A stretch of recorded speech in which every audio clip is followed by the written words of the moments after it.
Hi, friends. This week, I wanted to play you something a little different. As many of you know, I host a second podcast with my close friend, Dr. Mijal Bitton, called Wondering Jews with Mijal and Noam.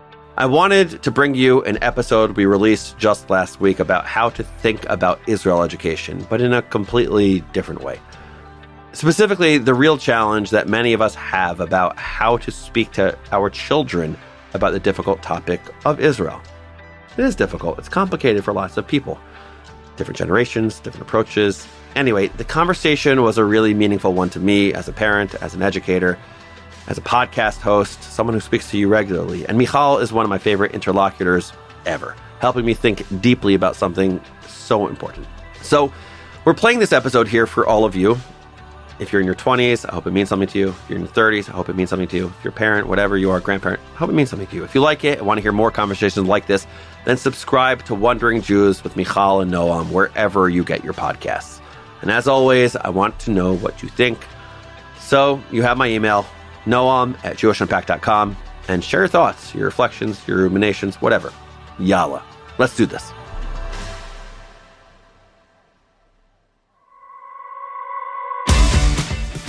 Hey everyone, welcome to Wondering Jews with Mijal and Noam. I'm Mijal. And I'm Noam, and the name of this podcast is Wondering Jews. Not Wandering Jews, it's Wondering Jews. This podcast is our way of trying to figure out the Jewish world. We don't have it all figured out, and we try to figure out some big items together. As we always say, we love to hear from you, so please email us at wonderingjews@jewishnunpacked.com or leave us a voicemail. Voicemail? Voice note? I don't know how you say that at this point. Either way. At 833-WON-Jews. Awesome. So let's start off with our first segment, Listener Wonder. Here it is. So this is a question that we got from Ryan. Ryan wrote to us and he asked, what's a belief you had a year ago that you've since changed your mind about? I love this. Oh my gosh. Okay. One belief. Yeah, one belief. I feel like there's like too many. Do you have a lot? I don't know. I was reading, this is going to say, it's going to sound like such like hotty toddy. I was reading Confucius. Okay, nice. And I think he said something about, I'm going to get it totally wrong, but it was something like when you're 15 to 29, you change your opinion all the time. When you're 30 to 40, you stop changing your mind. When you're 40 to 50, your mind is set, whatever the language is. By the way, I might have made up that it was Confucius. I'm going to have to look that up. But it's so cool. You changed your mind a bunch on something in the last year? Well, I actually think I'm stuck in October 7th. Yeah. And kind of like, I think there's a general sense of having had a certain certainty on the direction of the world and America and, the position of Jews not going back to where it was. And now I'm less certain about that. Does that count? Yeah, it does. It does. I'm just thinking, this is a tough one to say out loud because I don't normally do this. I was radically opposed to some form of a ceasefire in October, November, maybe even December. And maybe it's recency bias, but it's spending time with, maybe it's hostage families. Maybe it's the emotional part that now I just think that we have to get the hostage families back first and foremost before anything else. Maybe it's my time that I spent with Rachel Goldberg and John Poland and just hearing their stories. I was radically opposed to it, I would say. And now I think I'm leaning towards that. And that was like over the last few months, I've been talking to a lot of people about that who have different opinions than me on it. And I think it's where I stand. Okay. Well, also facts on the ground have changed. We're not where we were in October. That's also true. Facts on the ground have changed. That's an important point. So now I would love to just speak about the following question. What is the best advice that we might have for parents who are talking to young adults about Israel and antisemitism? So that's the question which we've received without much context. And I want to kind of like tease it out because I think it's a question that comes up a lot. And I think it's important to both understand the question a little bit better and then to just see what actually is some good advice for this moment. Okay, so this is what we're going to call on the fence, right? Where you and I are we're gonna have fun with it, whatever that means. We're going to go into the conversation. We're going to discuss something. We're going to discuss a specific question that we're not so sure about necessarily, and then maybe we're on the fence about. So You just asked me what's the best advice that I have and that you have for parents talking to young adults about Israel and anti-Semitism. Actually, I just asked you for advice, but you added the best one there, but it's okay. Okay, so for advice, not the best advice. So what is the best advice to give to young adults about Israel and anti-Semitism? Well, but I think we need to understand why the question exists. What I mean by this is, okay, like if people across America, parents are asking for advice on how to deal with children and phones, it's because there's been heightened phone usage and with a ton of like side effects. So the fact that people keep asking what's good advice for parents in talking to young adults and their children about Israel anti-Semitism, I want us to diagnose it a little bit. Okay, let's try to come up with some reasons. And I think for some parents, there's one, for some, there's more than one. And for some, we might actually not capture the correct reasons. But what are some of the reasons why parents are struggling or they feel they need good advice in talking to their young adult children about Israel and about anti-Semitism?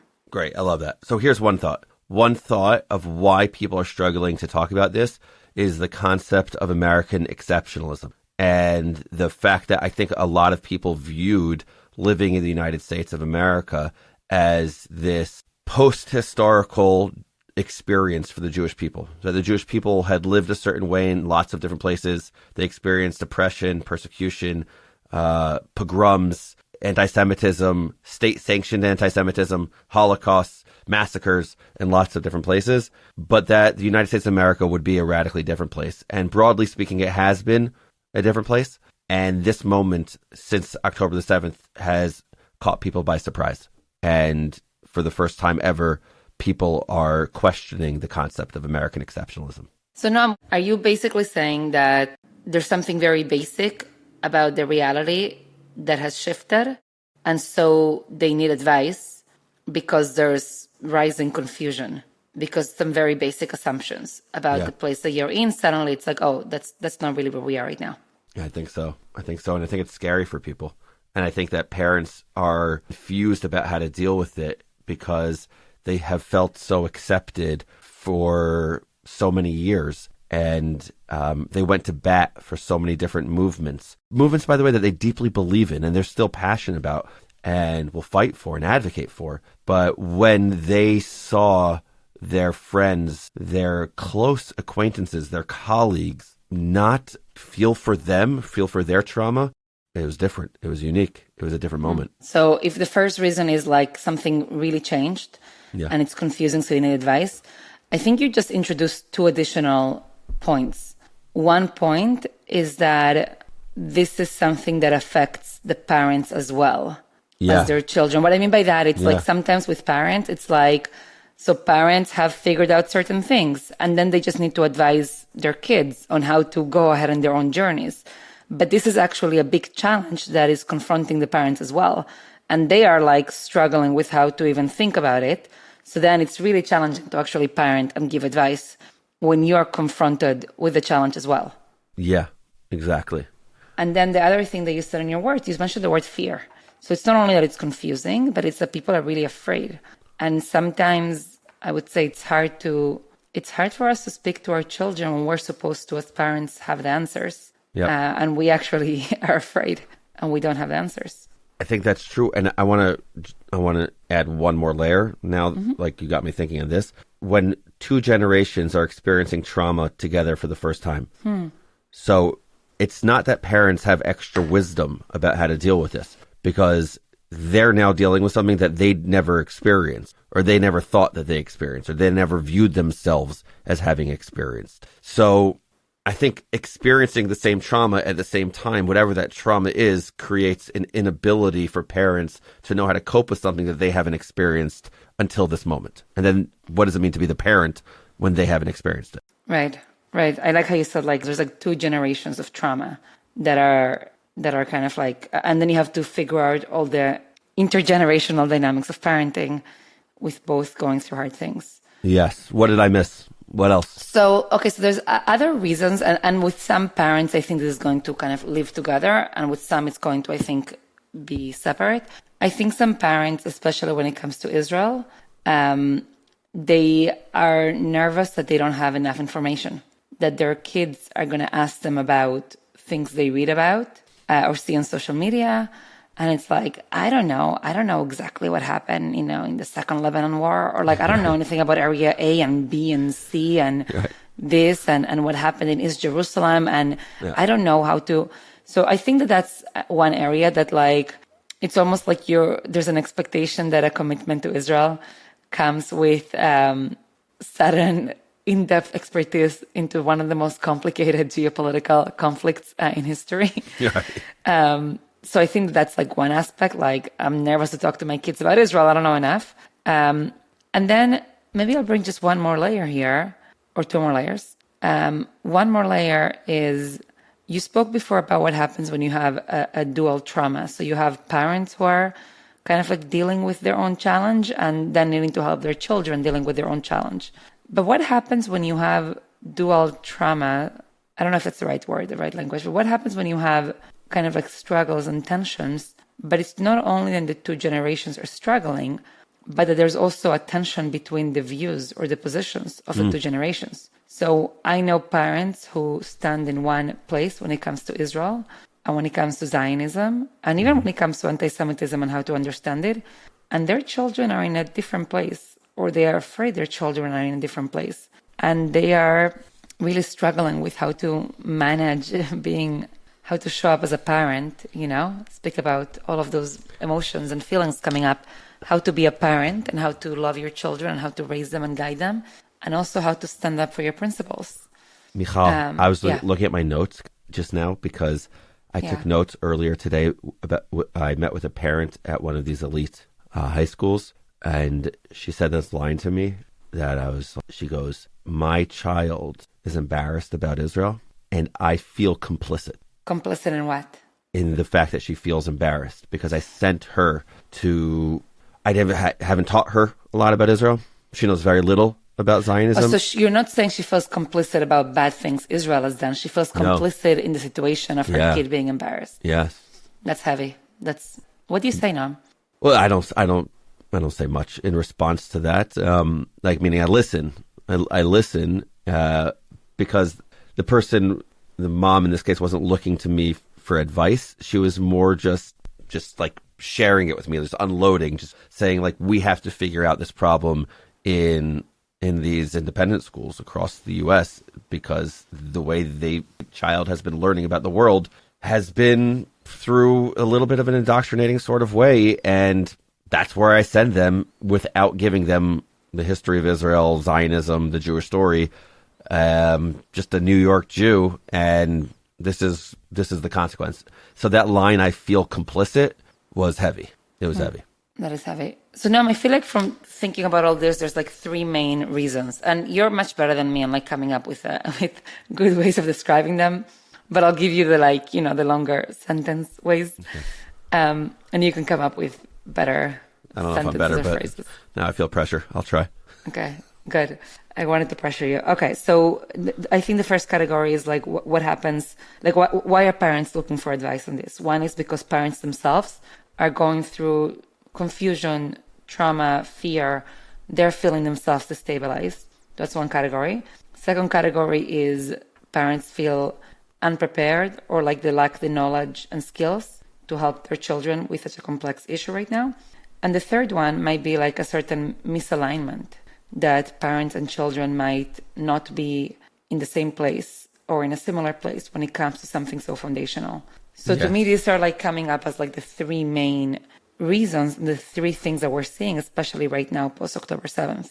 Right. The other thing is that I mentioned at the beginning, though, I don't want to forget that, which is I'm struggling to phrase it well, but it's bubble bursting. That's what it is. It's the shock of it. It's the bubble burst, the burst of the bubble, of the exceptionalism just not being true, and then dealing with that reality. So, I mean, I wrote down based on what you said, novices, like feeling confusion and novice, unprepared, lack of skills, misalignment between generations, different experiences around Israel. I think knowledge base, is another issue here of what has been taught and what hasn't been taught. And then just the bubble burst. Those are the five for me. Okay. I have three. I'm confused as to how the three got into five. I thought my three included all of yours. Maybe they did. Maybe they did. So let me turn to you right now, because I think I work a lot with young adults, like directly.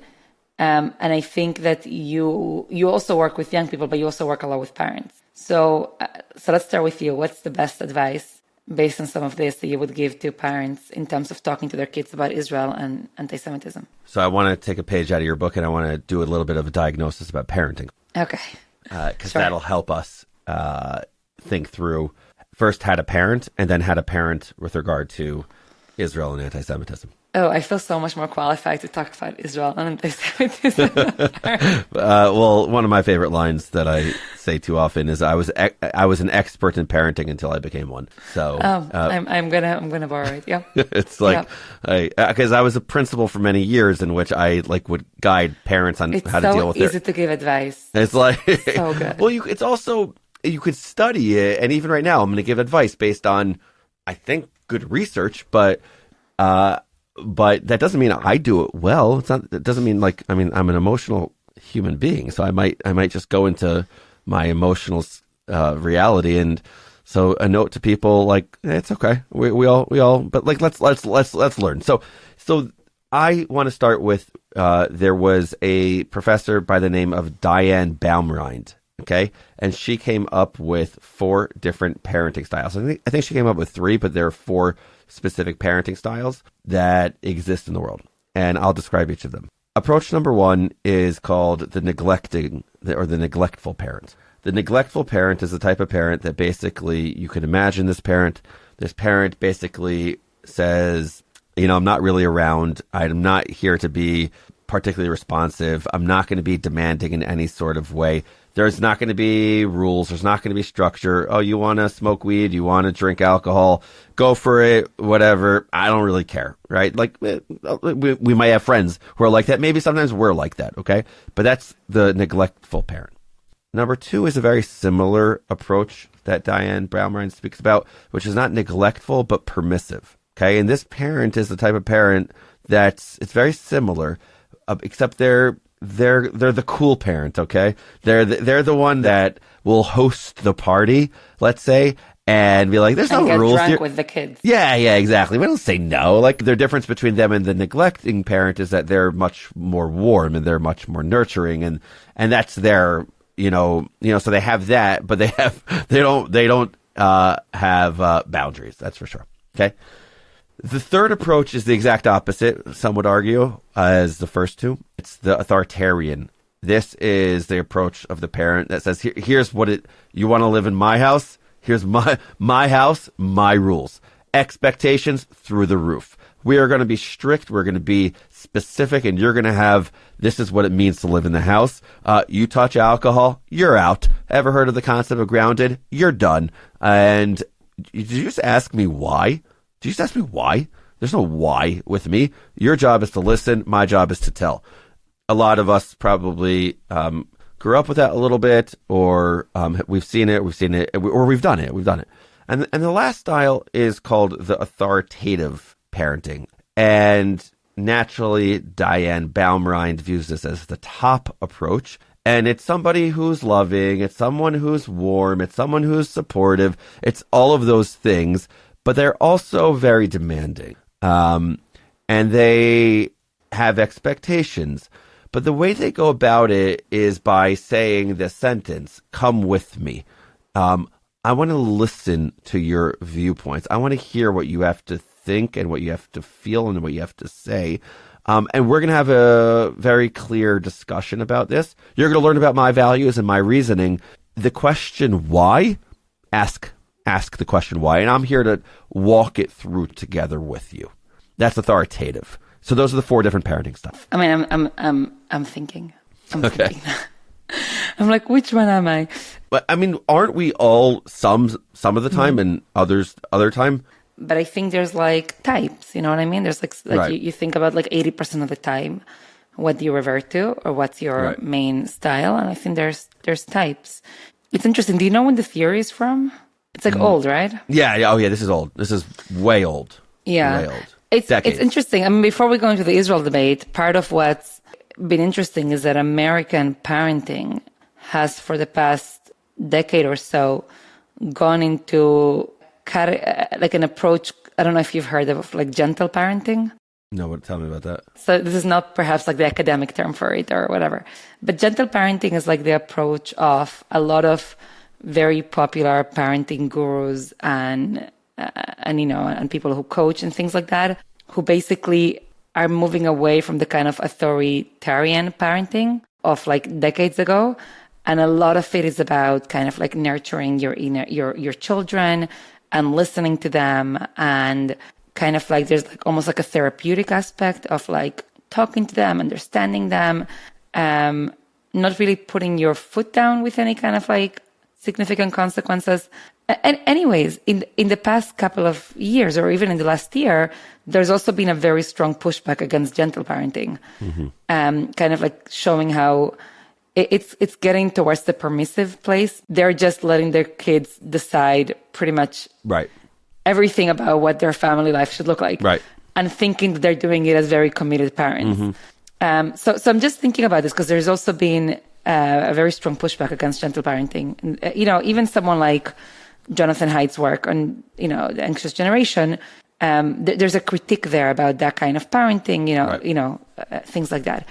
Anyways, I want to go into how you apply the 4 types to Israel. And I also want to keep in mind the fact that we have seen, the rise of gentle parenting and a pushback against it. And maybe how that can inform the application of this to Israel. Great. So let's connect the dots here. I think that we either have 3 or 5 different reasons for why this is a difficult subject in the first place. Whether or not it's because confusion and they're novices, they don't have the skills. Parents often, I want to stop saying they and start saying we. We don't necessarily have the knowledge. There's a misalignment in terms of generational experiences, and then the bubble burst. So the way I view it, it's like this: the subject is not the content. The subject is the person. Wait, say that again. What do you mean? When you're parenting or when you're teaching, the subject is not the content. The subject is the person. So the way we should talk and teach. Wait, sorry. No, give me an example of what you mean by that, because I think I know what you mean, but I want to make sure that we really know what you mean. So the subject when teaching is not Israel. It's not about Israel. It's about the person you're talking to. Israel's just the conduit to have a conversation. But it's not about Israel. It's about your relationship to that person when engaging in conversation. Pause 1 second. Noam, are you saying this as a statement about this topic, or are you saying this about all kinds of teachings we do with our children? Education in general is to switch the lens by which we think about what we're teaching. Stop thinking about the thing in between you and the person and start thinking about you and the person. Okay, so you're basically positing here like a theory of education, let's say, which, by the way, not everybody would agree with, and I would actually have a lot of people would disagree with this. What? This is my opinion. So no, I'm not saying it like that. I'm just saying like it's good to contextualize it. So in which basically the most important, maybe like the end goal is not that the child in front of you learns X, but the end goal is the relationship and the way that you relate to the child in front of you. And is that a good way of putting it? Yes, and that the child relates to the content. Okay, you just confused me with that.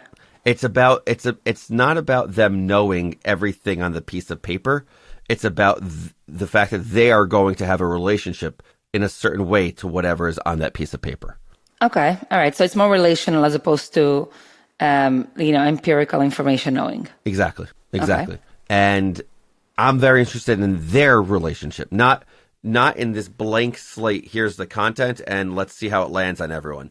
But what happens when there's a dialogical relationship between the more knowledgeable other, it's called in education, the MKO, and the person who is on the other side of that conversation. So when we switch into that lens, which you are absolutely right, is one way to view education, not the way everyone views education, but there are lots of different theories about education over the years.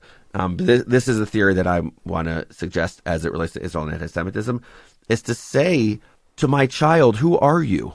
Ask them, who are you? Understand who they are deeply.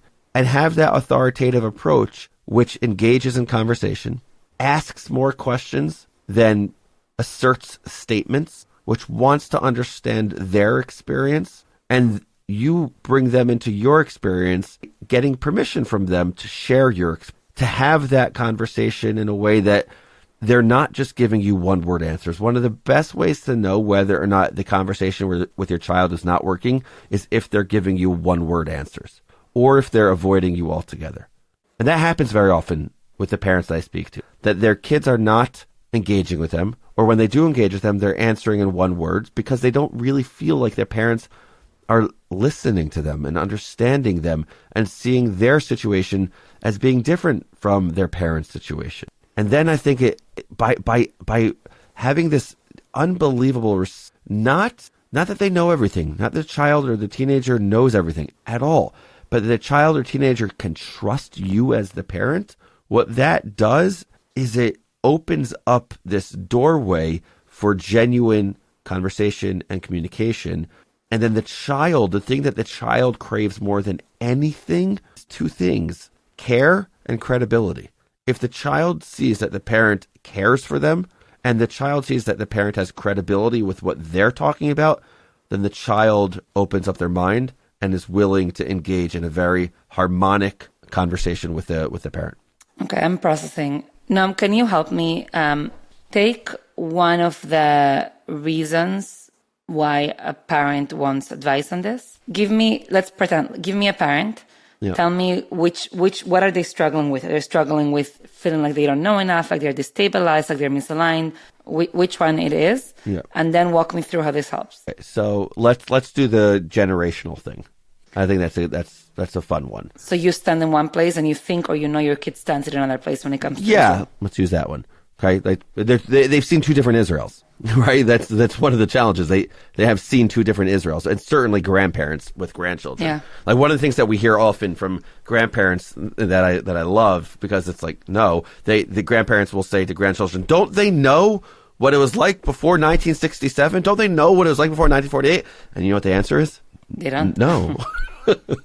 No, they actually don't. So that's the whole idea. It's the come with me approach. It's the you start with wanting to understand what their experience is.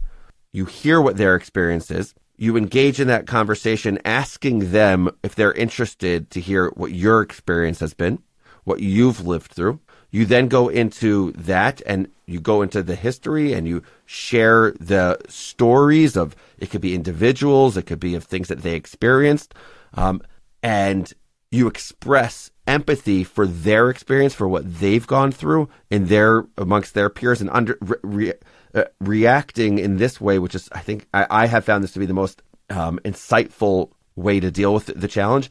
Older people say to younger people, I was your age too, not helpful. When older people say to younger people, I've actually never lived through the age of social media that you lived through, and you're living through a different era, and I'm part of this also, and I have a history that you don't have, and I don't understand everything about what you're going through. It's just like it's a human to human EQ sort of thing, where the other person's like, oh, this person gets me. It's people are just waiting to be gotten. People are just waiting for people to get them.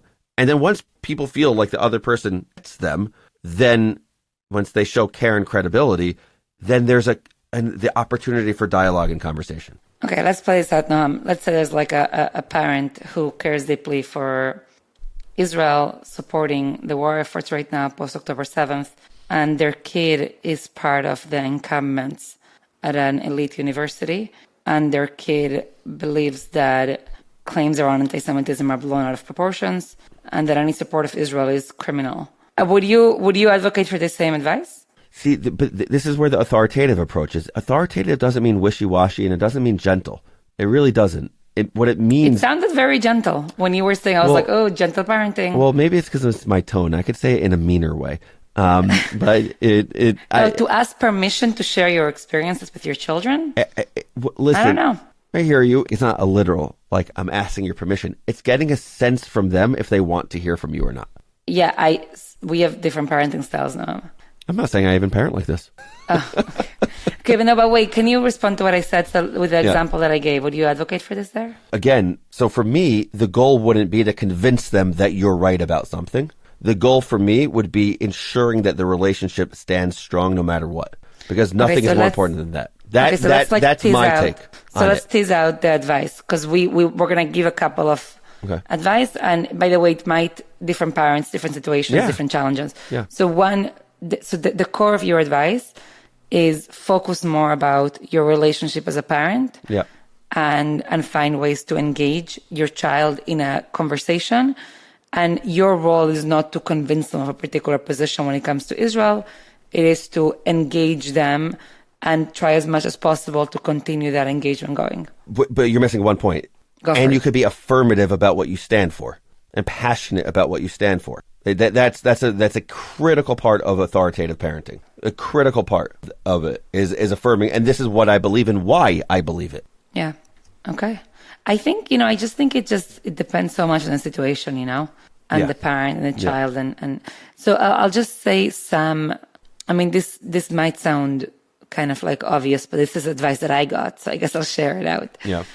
So some of it is like when speaking with children, no matter how old they are, be honest about when you don't know something. Like there's nothing wrong with saying, I don't know. Yeah. That's a great question. This is really complicated. And even invite them to learn with you.